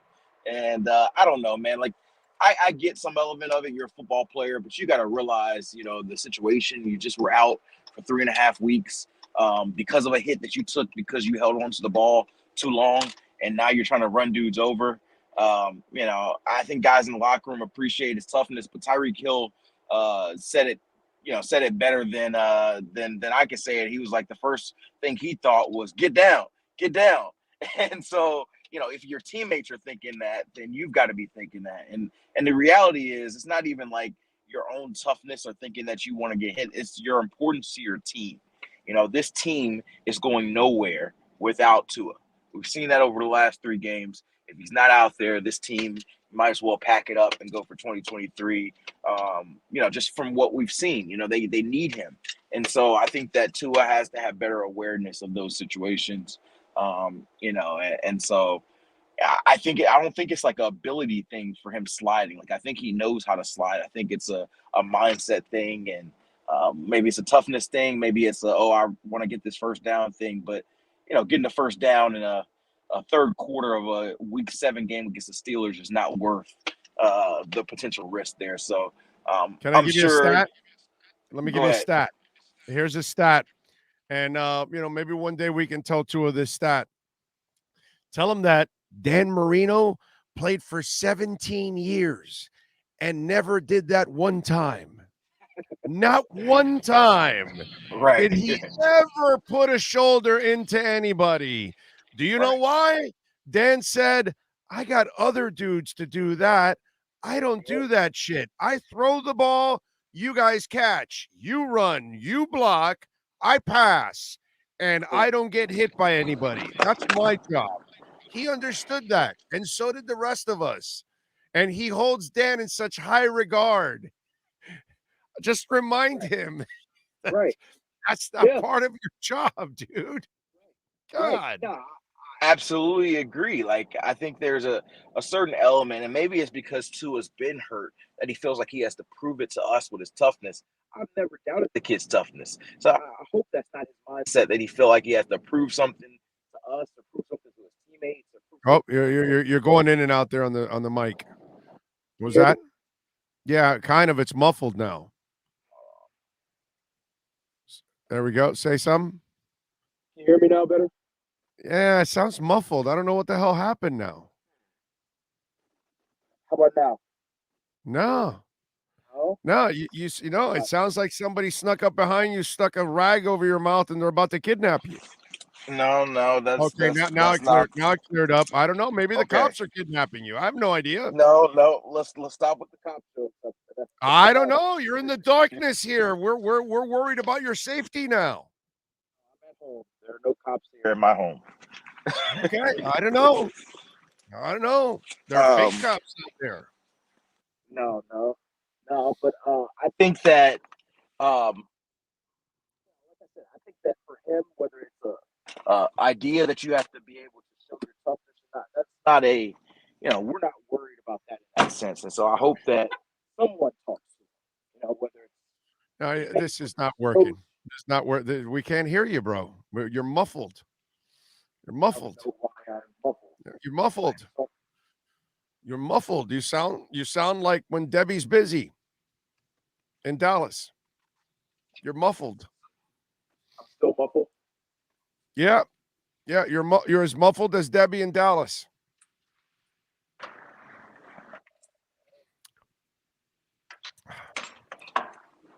Lost a lot of people on that one, but some of you got it, and so some of you will laugh, and some of you won't, and some of you will look at your kids like, yeah, don't pay attention to them, don't listen to them, that kind of stuff. So that's what's going on. There we go. Are you there yet, muffler? Does it sound better? No, you need to go to Midas. I don't really know You need to go let's do this. let's reconnect. Sean, disconnect and reconnect. Let's see if we can get a better connection with Cameron Wolf here, because he's as muffled as Debbie right now. What can I tell you? Big O, us old timers get the Debbie, of course. I know. That's the problem with doing talk shows over a 30-year span. I don't have all the references from every decade. Like, who would be the Debbie Does Dallas right now? I don't know. That's the problem. These are things like, at least with Spicoli, I have Snoop, and then I have Wiz Khalifa, so then I can think of generational stoners. But like the Debbie thing, like, where do I go there? Like nowadays, who? Anyway, hey, there we go. Hey, we sound go. better now. There we go. We were just talking about the job of a talk show host and references in different eras. And then you have to kind of have references for every kind of situation in different eras. And that's a really difficult job as a talk show host to have that all in there. So anyway, let's get back to it. Only a moron would question Tua's toughness at this point. But I don't know if I had this conversation with you earlier in the week. I know it was with one of you guys or two of you guys. And I said that I think Tua does all this crazy shit because as much as you think he doesn't listen to a lot of the stuff, he still hears about it, and he's out to prove to you that he's not short and that he doesn't have a noodle arm and that he is tough enough and that he can lead a high-powered offense and that, all this naysayer shit that's gone on. And I think it all gets to him eventually. And he's like, oh, yeah, mother effer, I'm going to show you this. I'm going to show you this. I'm going to show you this. And I think that's why we see him do some of this crazy-ass stuff. Yeah, I think you're right on the money. There's a narrative, and maybe Tua kind of tries to fool people with that narrative too, that these players don't read, they don't listen, they don't let it bother them. That's the cliche thing you're supposed to say. They do. I think Tua talked with Maria Taylor and confirmed what I've known for a while, that he keeps they keeps receipts, which is fine. I don't see any issue with that. I think there's, I keep receipts. If people say something about me, I will remember that. But the thing about it is I don't let it impact my ability to do my job. I don't act differently in my job based on what someone may say or not say. And I think that's the same we just try to pressure you to get into arrested, and you did not give in. Exactly. You see how mentally tough you are? There you go. Right. And so for Tua, that's the area where I think that he has to grow in, and he's young. He's 24 years old. He's younger than I am. And so that's things that you grow with in time and figure it out truly that you have to prove nothing to no one. I think that for a while this offseason, he wanted to prove wrong the narrative that he couldn't throw the deep ball. I think that was something that was very important to him, which is why every time he would make some great passes in practice, he would let us know about it, right? Because he knows that's what the narrative was. Now he's thrown that deep ball effectively. That narrative has started to dissipate, and so he doesn't have to worry about that narrative anymore. Now the new narrative is what has also been a common narrative is he tough enough? Can he stay healthy? Is he brittle? Now he's got to prove that, hey, I can take hits, I can withstand this. And so I do think there's a lot of reality that maybe his actions are based on, hey, proving things wrong. And I hope that he kind of grows out of that because, like I said, we're seeing elements of him, maybe not tonight as much, but over the first 3 games, we're seeing elements of him that the Dolphins thought they would see when they took him 5th overall. And we're seeing elements that make you believe that Tua is going to be the franchise quarterback here for the long time. But my only big question is, can he stay on the field long enough to be able to do that? Right. And you're not going to do that when you're trying to run over linebackers in the middle of the field. I don't care if you're trying to gain an extra yard or two. You're trying to run over a 250-pound linebacker. You're not Cam Newton. That's not what you should be doing. Well, I'm with you there. Just my opinion. No, I'm with you. When we look at the offensive line, what's up with Liam Eichenberg? Why he struggled? He has struggled. That's the reality of it. Like he hasn't. You're being nice, by the way. You're being really nice, but go ahead. Right. So I think we had a lot of these conversations last year with the young offensive linemen, and I think I told you this Friday when we chatted. There's the element of how much you let them continue to grow through struggles versus pulling the plug and kind of giving up on them to an extent. And so I think that when you make that call, you're essentially making a final call in that respect. And so I think they're going to give him every opportunity. He did have a couple bad penalties tonight that put them in a bad position. And, I think that they're, just like we saw today, Brandon Shell, like we suspected, was swapped out for Greg Little. There wasn't like a big buildup. There wasn't like it's like whenever the coach felt like he had enough, he made the change. Now, Greg Little's different than Liam Eichenberg because Liam Eichenberg was a second-round pick you just traded up for last year. And Greg Little was a guy you found off the street. And so there's different valuations. But I do think they're evaluating it. I think there's also the element of who do you replace them with, right? It's kind of like the idea of your backup quarterback. Everybody loves the backup quarterback until the backup quarterback plays. And then you're like, wow, he wasn't as good as we thought. And so you might look on the bench and say, oh, well, Robert Jones can't be that bad, or Michael D, or whoever else you want to say for that guard spot. But the reality is the coaches clearly think that player is not as good, and that's why they're not playing. And so they could be wrong. They could certainly be wrong. You could say, hey, yeah, Matt Offenbaum's wrong. Maybe Frank Smith is wrong. But if you believe in them, the coaches, which I know you said this all season that you feel like they upgraded in coaching and you feel like that's something that will show on these players. If you trust these coaches, then you should trust their decision-making that they feel like Liam, they're not going to be perfect. Listen, they're not going to be perfect. They're going to make mistakes. Mike McDaniel today, I like him as a coach.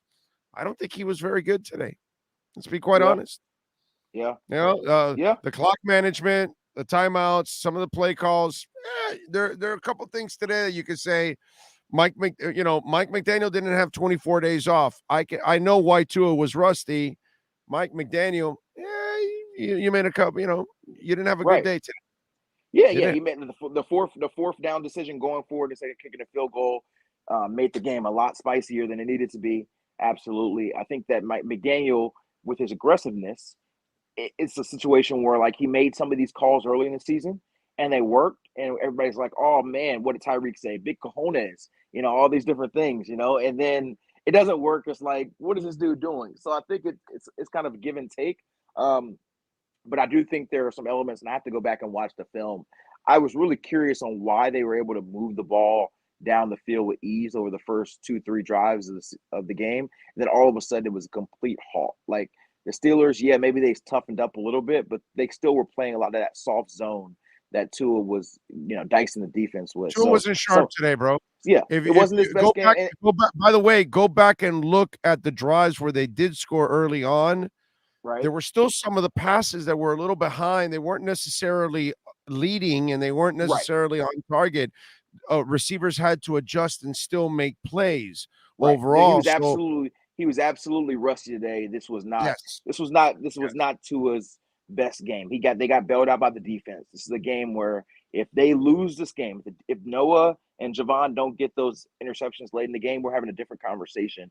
If they end up losing their fourth straight game into a Steelers team that honestly isn't very good in my opinion, we're having a completely different conversation. So I think the narrative, it should be about the defense because they won the day. Tua in the offense kind of just got by. But that being said, it is his first game back in 3.5 weeks. And so I'm going to give him a little bit of grace. Not a lot, but a little bit of grace in that a lot of the issues we saw today were Russ issues. And we did see in that first touchdown drive that they still have that up-tempo, less dicey defense. They can do that when they're at their best. Yeah, I'm with you. No, I'm not worried about Tua. I'm worried about him not taking care of his body. Right. That shit did not make me feel good today. His lack of sharpness, 24 days off. This is what you get. You're not right. As I've said many times, when you have a gun, it's different. You can throw late. You can wait till they break because you have a gun. But when you're an anticipatory thrower, it's a matter of him recalibrating the game speed of the NFL and what he and how he has to throw, and at the windows and the anticipatory type stuff, he has to. All those things have to be perfect for him. Yeah, and today smaller margin of error. He was just off a little bit, and those little things was either a turnover, an incompletion, or an interception, and he got lucky today. And so the reality of that is like, we're providing good context. I think that people should know. but I also think that we got to be careful and not making excuses. And so I do say that, like, the reason why Tua is getting grace here is because the other quarterback played worse. he was the less awful of the two quarterbacks who struggled, largely for the 3 quarters at the end of the game today. And so, hey, did you watch Brady today? Did you watch Brady today? I did. He didn't look good. And there's a lot of this is happening across the league. Aaron Rodgers too. There's a lot of quarterbacks and offenses that have struggled to score at the level that they have early on in most seasons. And so I think it's a league-wide trend, but I think for Tua in particular, like you mentioned, he has smaller margin of error because his physical skill set are maybe not what you quote-unquote picture. But I do think that some of the positives that you can take out of this, I did like how Raheem Mostert was running the ball. Chase Edmonds has continued to struggle to catch the ball. And so I think that Raheem Mostert should be not only their lead back, should be their main, if not only back at this point, just because of the way this is going on. I did think that Teron Armstead coming back helped them run the ball better and protect Tua, particularly on that side of the field. And I do think that you see when this offense is working, how wide open Tyreek Hill and Jalen Waddle are consistently going, and how quick decision Tua, which we saw in the first few drives when he's on point, can really make things special. So on the offensive side, that's sort of my takeaways there. And the defense, which we haven't talked a lot about, this is a unit that has had some up and downs, particularly in the passing game. They were playing with people like me and you out there at corner at some elements of the game because of injuries. And some of their players stepped up in a big way. Justin Bethel, who is a special teams player, had played corner very, very sparingly, gets an interception early in the game to help them. Well, he got away with an interference that led to that interception. So I am a defensive back, so I say that was a clean play. They just tripped over their feet, let them play on.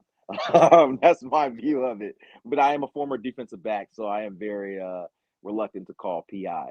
And then Javon Holland made a great break on. They were playing cover 3 buzz. Deontay Johnson was there, and he made a jump on a play where Kenny Pickett threw it to the wrong shoulder of Deontay Johnson, and Javon Holland just jumped it. It's a great play by a great player, and the offense didn't seal it. And so then Noah, who honestly got picked on a lot in this game, but he happened to be at the right place in the right time, and Kenny Pickett threw a poor throw, and Noah made a great interception to get his feet down.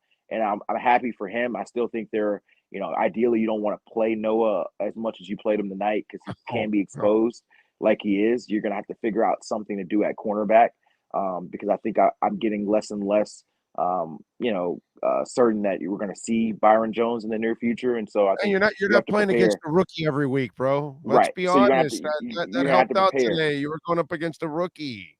Exactly. And so you're going to have to prepare. I think to me, I think the trade deadline priority should be going to get the defensive back. If Brandon Jones' injury ends up being significant, if he's out for significant time or even the season, you're going to have to replace him. And there's not an immediate, Eric Rowe can play that spot there, but I'm not sure if he's going to be a player who can play 70 snaps a game at this stage. They've been using him very well as a situational player, as a box safety, as a dime linebacker, and he's been good in that role at times. Can he play 70 plays? Can you get McKinley to play some of those plays? I think ideally, whether it's a safety or getting a corner, which would be my preference, you got to have somebody else out there to help to get through the rest of the season. I just don't think it's going to work with the current group. Although today they stood on their head against a rookie quarterback, 3 interceptions, and really won this team this game. And maybe their most decimated group won the game for them. Yeah, I'm with you. They definitely have to make a move if they can for a defensive back. And Eric Rowe is a guy that'll get exposed if you put him out there too much. He was very inconsistent as a corner. He's been used pretty well to cover tight ends. Now, he did give up that big catch to Freiermuth, late in that game. But yeah, Rowe would be a guy I would be concerned about. But I'm with you. You got to get corner, maybe a pass rusher. I don't know if there's a veteran pass rusher out there that a team that's really bad and they're not going anywhere. Maybe they can, unload him or something like that. And you can pick up a pass rusher because that's also an issue right now, man. Yeah. It was nice that Jalen Phillips got a sack, but Agba got his money, and so far he really hasn't performed up to snuff. And they need more of getting after. Pickett there were times where he just had enough time to make plays. They didn't pressure him enough. What do you do in that area too when it comes to pass rush? Yeah, I think Jalen Phillips did flash at times, but I think they need more consistent pass rush. You know what? It's tough because everybody loves pass rushers, but a name that would make sense to me, and this is not reporting, this is just kind of speculating. An old friend who used to play here, Robert Quinn, who plays for the Right. Bears, a bad team, a team that is probably going to be sellers at the deadline. He makes a nice number. I think he's making close to 12 to 15 million. But it's prorated at this point, so you're probably paying 6 to 8 million. And he's a big sack guy. And, I think that he could be an interesting guy if they wanted to make that move. He probably wouldn't cost a ton. But that's just me speculating. I still would probably prioritize corner. I'd love for them to go try to get a guy like William Jackson. Agree. But he's another guy where he's making a little bit of money there. And so, these are all the moves where, this is a team that for fans, I know we like to put things together like it's Madden because we love to be GMs, but their salary cap numbers with Tyreek and Teron Armstead are going to be coming up dramatically next year. And so they have to save money to be able to play for those. They're going to be cutting a lot of players coming into next offseason. And so all of this plays a factor. And they also have a tight end and Mike Gesicki, who has played better in recent weeks, but he's also making $11 million to essentially be a part-time player. And so that's another player where everybody wants to trade him, but you're not going to get great value because a lot of the league probably sees them in a similar way as we're seeing him as a guy who can't block, but can be used in certain situations as a really good big receiver. And so those are elements I'm eager to watch. We're about a week away from the deadline, so there's a lot of teams that are going to have decisions to make. How aggressive do you get? Do you just let it play out? I think the Dolphins should be a team that, based on some of their injuries, should be more aggressive, particularly on the defensive side of the ball. Well, and I was actually, before you came on earlier in the program, I pointed out that there are 10 teams right now that are 2 games or worse under 500. And this was a week that a lot of people around the NFL have needed because there were a lot of teams were at 500 or around 500. And so you kind of needed them to separate themselves. And now they have separated themselves a little bit more. And now you've got 10 and the Bears tomorrow, they're 2-4. They could be 3 games under 500 by losing to the Patriots. So then now is when you can now start getting rid of Robert Quinn and some of these other things because you're clearly not a playoff team. So maybe you can start making some moves. So it'll be really interesting, I think, this coming week in the NFL. Not that there's going to be a bunch of trades, because there isn't going to be a bunch of trades, but there'll be a couple, I think, and there'll be a lot of talk now, I think, is what's going to happen over the next couple of days. Now teams will be willing to move, but it all depends, on the price, because you saw what McCaffrey went for, and that was absolutely. It's crazy. And as we kind of wrap this up, I think that one thing is, unlike the baseball trade deadline, which, by the way, Phillies are in the World Series. Unlike the baseball trade deadline, NFL trade deadlines are often kind of a disappointment. We hype it up and say, hey, this guy get traded, that guy get traded, and ultimately, some backup receiver gets traded for a 6th-round pick, and that's the the headlight. It's too early. That's why it's too early. They're there's 7 playoff teams, and so every team holds out hope. You're going to see teams. Heck, the Commanders won today, and somebody in the Commanders front office is going to be like, well, we can make the playoffs. Sorry, Commanders, you're not making the playoffs. But they're going to sell hope that they're going to make the playoffs. And so because of that, they're not going to sell any pieces. And so there's probably maybe 3 or 4 teams that are going to be sellers. This Heineke's for you, bro. Come on. This Heineke's for you. Not Headley, not Lou Headley, because this is the punter for the Canes. This is his beer. But this Heineke is for you. Come on. You don't have any faith in Taylor Heineke? Come on. No, I do not. No, you don't. No. All right, what are you working on the NFL Network so folks can check you out, my friend? Well, first I'm going to work on a shower and a sleep because it's a long night. But I will be back on TV tomorrow for NFL Now from 1 to 3, and so we'll break down some storylines from this game, talk some TV there throughout that window, and also throughout the week. And we'll see. I probably will not be in Detroit for this game. I'm actually moving. I bought a new house with me and my wife, so next couple of weeks I'm going to be in the process of moving. Not too far, probably 15 minutes away. But gotta hate do some moving. things there. So not looking forward to it, but I'm excited. It's the first house that I officially bought, so it's a There you special go. moment for me and my family. So Good for yeah, you. gonna work the rest of this week out, and then may do a game on Sunday. Probably not in Miami, maybe elsewhere.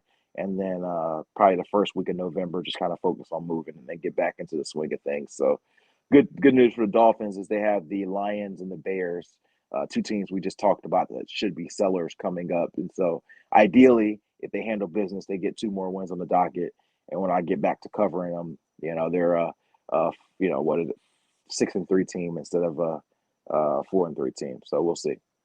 Oh, they'll be 6-3. There's no doubt about that. I feel confident about that, my brother. Appreciate you. Follow him on Twitter at Cameron Wolf. Thank you, my friend. We will catch up later on in the week. Absolutely. Appreciate you. Yep. Thank you, sir. There you go. Cameron Wolf and our KSDT CPA postgame report. Ray Martinez, thank you, sir, for the love on Cash App. Very nice. Remember, you can make a donation through Cash App or Venmo. He says, for Go Dolphins. Thank you, sir. Very nice of you, Ray. And our Cash App and Venmo address is Cash Big O Show. Thank you, thank you, thank you. I think some super chats came in, maybe while I was doing some of these interviews. Daniel Bethune, thank you. Birmingham, Alabama, my man and I watched you before and after every game. He keeps me educated on Miami sports. He thinks we need to train tougher, more physically, so we can take more hits. Too many are hurt. The problem is, Danielle, and Danielle, thank you, by the way. Daniel Bethune, thank you for the super chat. Very kind of you. We're past all of that now. We've got a CBA in place. There's a players union. There's agreements that are made. The game is not going to be as physical as it used to be. It's not going to be as forgiving as it used to be. And it's also probably not going to be as brutal as it used to be. And that's because of all the precautionary things that are being taken part. Now, here's the trade-off also, Danielle, that's kind of screwed up, that when you say that, they're bigger, stronger, and tougher now than they ever were. Maybe not tougher, but the problem is they are bigger and stronger and faster. That's what it is, not tougher. I used the wrong adjective. So they're more freakish nowadays. And so the hits can be incredibly violent. And it's just not a sport anymore where you can take on that kind of punishment, because these guys are so much bigger, stronger, and faster than they've ever been. Linemen are no longer like in the early 70s playing at 260. That just doesn't happen anymore. Now you're in the 300s and you're faster than any of those guys that were 260. And they're just more freakish now than they've ever been because of the training, because of the medicine. Everything is so much more modern that obviously if Michael Jordan was born now, he'd probably be maybe another inch taller. Maybe he'd have another 15 pounds of muscle. He might have been a bigger player and just as athletic, or maybe even slightly more athletic. That's the difference in the athletes. Nowadays, the medicine, the training, all of that, it's so much more advanced that athletes can get to where they need to a lot faster and maintain a lot better than the older athletes. So that's probably why maybe they were a little bit more durable. because they weren't nearly as big and as strong and as fast as they are now. And then because we also are worried about their health and the money. That's the other thing. The money wasn't nearly as big back in those days, and then they can replace your ass. In today's world, you're tied to his salary, the signing bonus you gave him, all that stuff. Noah Igbenogany.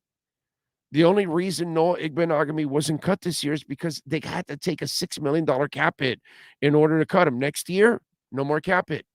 You went through the first 3 years of his deal because that's usually where the signing bonus gets extended, through the first 3 years of most contracts. You want to get to year 4 before you really want to, if you need to release him, usually it's year 4. If you got to do it in years 2 and 3, after you sign him to a long-term deal, it gets accelerated and you get a whole big cap hit, and then that hurts. So that's also changed in this game. There's a lot of factors that are different nowadays than there were back then, and it's adjusted. And so that's why this whole thing, you can't have the bell cow running back anymore. Then you have to pay them all that money, and they can't then survive everything. Why? Because the linebackers they're facing are no longer 6'1", 210, 215, 220. No, they're 6'2", 6'4", 6'5", and they're 230, 245, 250.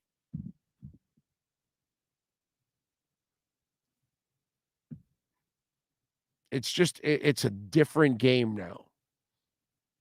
And so things can't be viewed the same way they used to be. And players are not the same. So you can't expect that.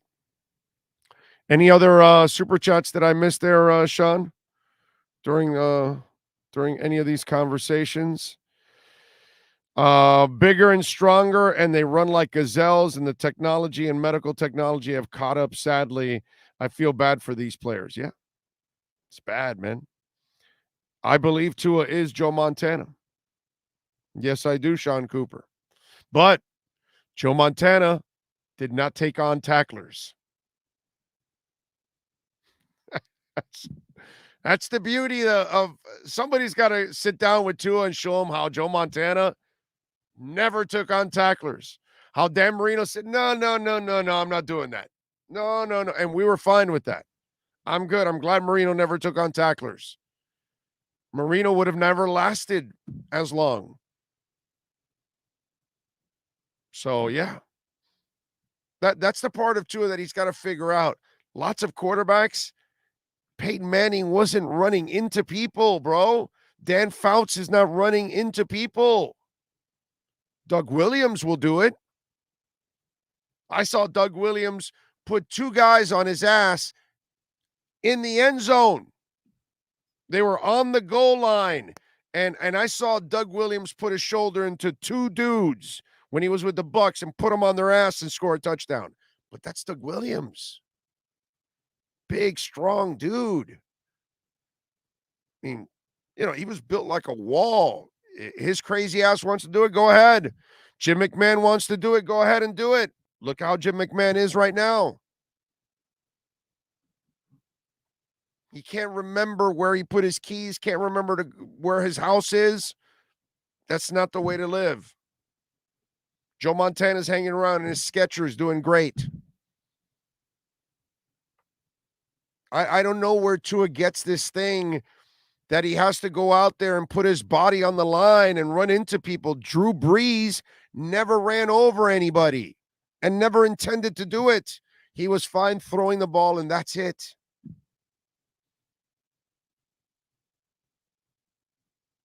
Lots of really smart quarterbacks had no intentions on running into linebackers. None. I mean, not none. Tons. I can go over the names all throughout. God bless them. That's what I don't need my quarterback running into linebackers. I get it if Cam Newton has to do it because he has no choice. That's his game. He's not a passer. Never was. Lamar Jackson has to run. He has to. He's not a passer. Totally understand those guys. Tua, he doesn't need to do it. And I hope he figures that out.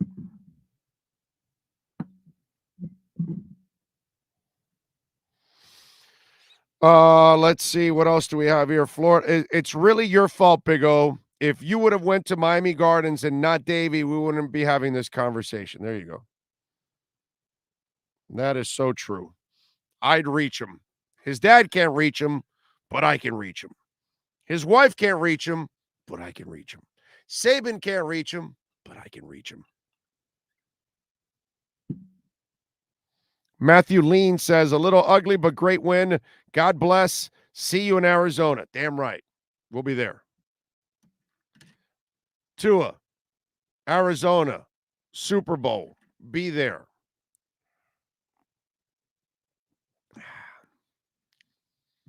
What, you don't have any faith? Oh, you're going off tonight's performance? Come on.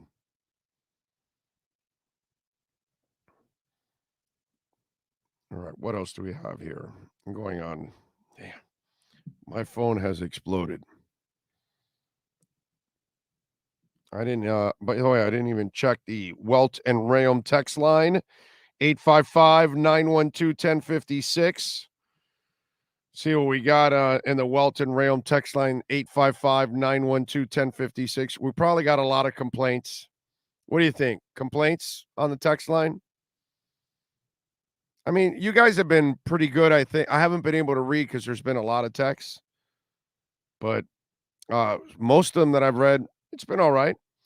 I'm in agreement with you about our QB. It's a scary realization that things might not change with him, and we could lose potentially a great player due to his stubbornness. I'll tell you, those DBs and DL for Pitt looked like they were kind of holding their punches. But if Tua continues to run them over like they're pulling up, they might one day come up and blast him. He has to slide or else. Yeah. I'm with you, man.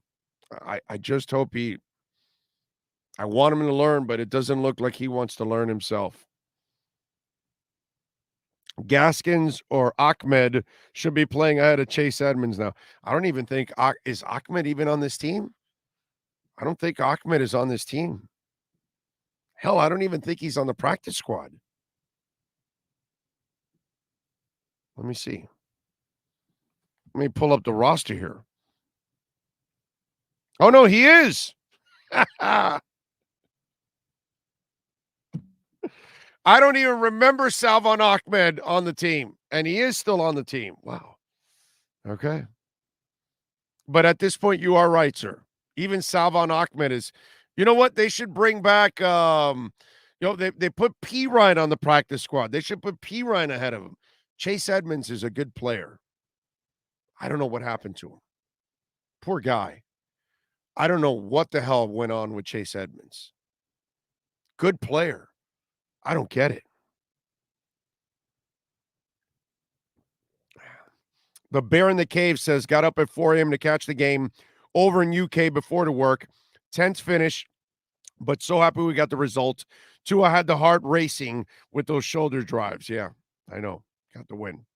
I'm with you. Chargers lost another 2 starters today, and Jets lost Breece Hall. Yeah, but the Chargers have no problems. They have Justin Herbert. He's phenomenal. He's the greatest quarterback ever.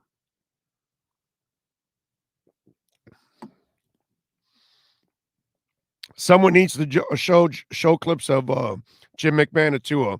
Make him see his nightmares. Yeah, you might be right, sir. All right, it is time to wrap it up here. Don't forget EJD Construction, by the way, proud sponsor of our program. And folks, if you need, I'm talking about full construction, custom home construction, major home remodeling, call them 305-433-4843. They're fully insured, liability, workers' comp, and they do it all. If you need to fix your roof and upgrade it right now in South Florida, that's a problem all throughout Florida. But in South Florida, that's an issue. Insurance companies are not renewing your policies because your roof is not up to code. Well, call the folks at EJD Construction, 305-433-4843. They'll get you up to code. They'll keep your family safe. 305 433-4843. Tua, the Yorkie stubborn. Yes, he's as stubborn as my Yorkie. And Frankie, thank you for the super chat. Thank you all for tuning in. We thank Cameron Wolf. We thank Marcel Louis Jacques. Sean Stanley, the man that drives and masters this program every single day. We thank you, sir. We will catch all of you tomorrow morning. Yeah, we'll be back. Y'all be good out there. Be safe. Much love. Go Dolphins. They won. Chill out. Beat Detroit next week. Turn it into a winning streak. Get back on track. Just got to get healthy. Somehow or another, team's got to get healthy, and everything will be fine. Fins up. Much love. This has been the EJDconstruction.com Miami Dolphins postgame show on the Sports Talk 305 network. The show is mastered by Sean Stanley and Chad Show. From home to kitchen to bathroom additions and remodelings. Get in contact with one of the best contractors in the business. Call Eric at EJDconstruction.com. 305-433-4843. Please subscribe to our platform by searching Big O Radio Show on all digital avenues. On behalf of all our staff, we thank you for supporting us. Have a fantastic week.